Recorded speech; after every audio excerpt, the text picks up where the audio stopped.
Hallo alle miteinander und wie geht es euch? Hello everybody and how are you? Heute wollte ich ganz einfach mal über die regelmäßigen und unregelmäßigen Verben sprechen und wie sie konjugiert werden. So today I just wanted to talk to you about just simply about the regular and irregular verbs, how they are being conjugated. Und dafür werde ich meine Tafel mit euch teilen. Und wir werden mit den regelmäßigen Verben anfangen. Also, regelmäßige Verben. Ja, regelmäßige Verben, also die ganz normale Konjugation wäre zum Beispiel für ein Verb wie, welches Verb sollen wir benutzen? Also wir können kaufen zum Beispiel. Kaufen, to buy. Ja, die Konjugation wäre ich kaufe, I buy. Das können wir danach machen. Also ich kaufe, du kaufst mit dem ST hinten dran. Er, sie, es, man kauft. Wir kaufen, ihr kauft, sie kaufen und die formelle Form, sie kaufen. Ja, also das ist die ganz normale regelmäßige Konjugation von einem regelmäßigen Verb.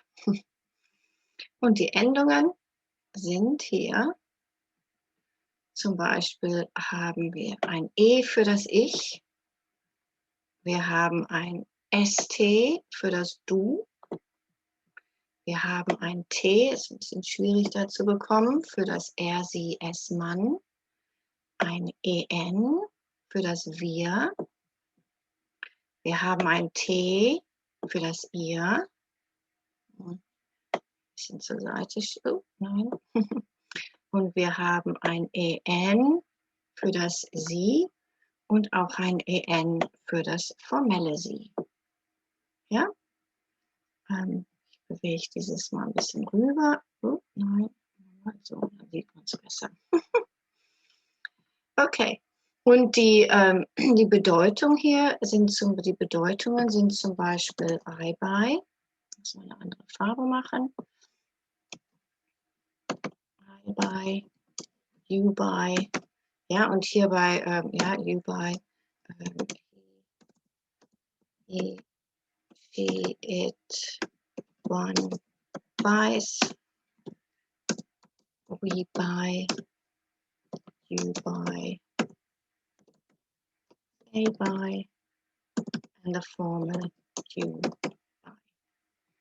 Ja, wir haben natürlich jetzt, wie man sieht, wir haben natürlich 3 U's. We've got 3 U's here.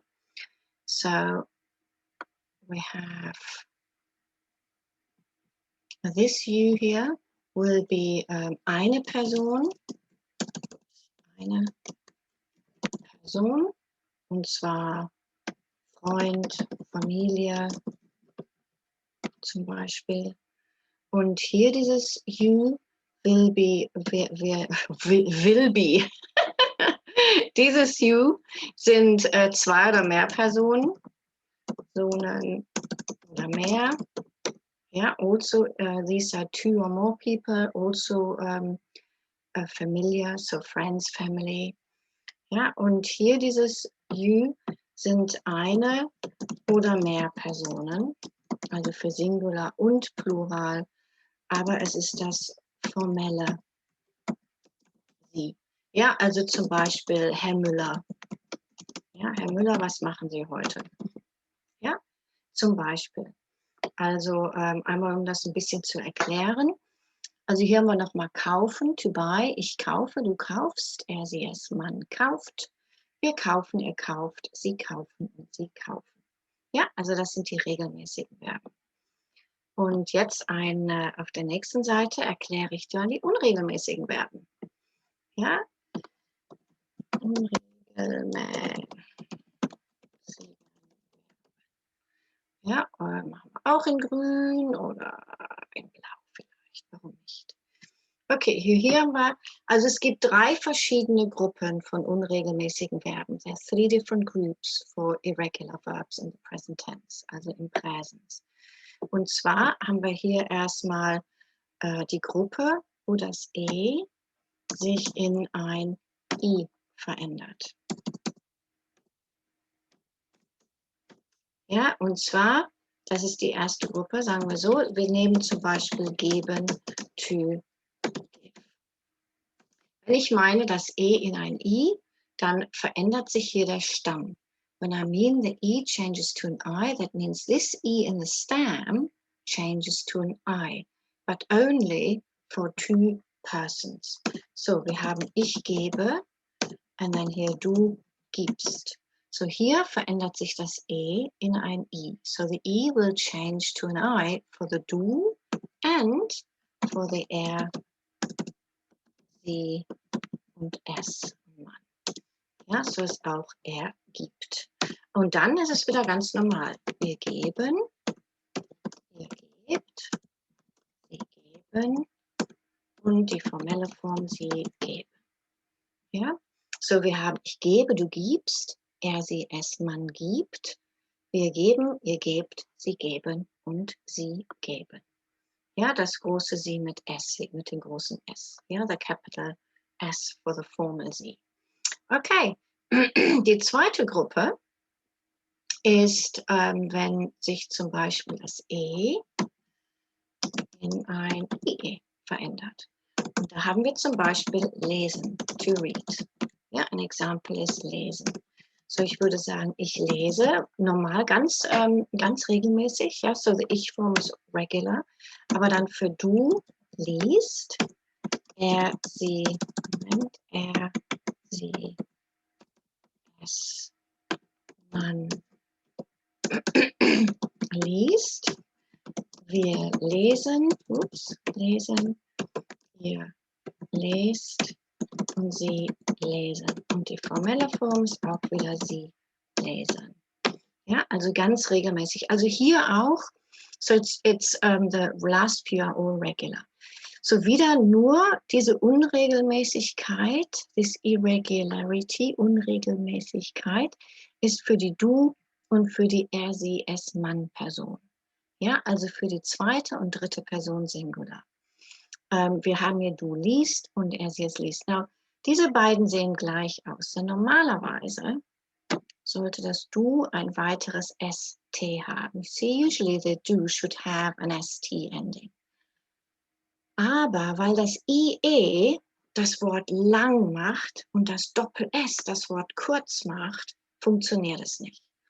Because the IE makes a word long, where the double S makes it short, the two won't work together. Hence, because it's a longer sound, least, we drop that one S. That's why these two look the same. Deswegen sehen diese zwei gleich aus. Ja, also lesen, to read. Ich lese, du liest, er, sie, es, man liest. Wir lesen, ihr lest, sie lesen und sie lesen. Ja, und die dritte Form, wie sich die Verben ändern, ist zum Beispiel, wo das A ein Ä wird. So the third group is where the A changes to an A-Umlaut. Das ist zum Beispiel ein Verb wie fahren. Ja, to drive or travel. Und ich würde sagen, ich fahre, du fährst,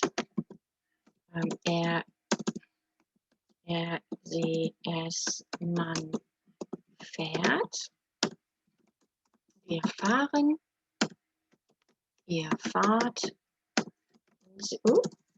und sie fahren.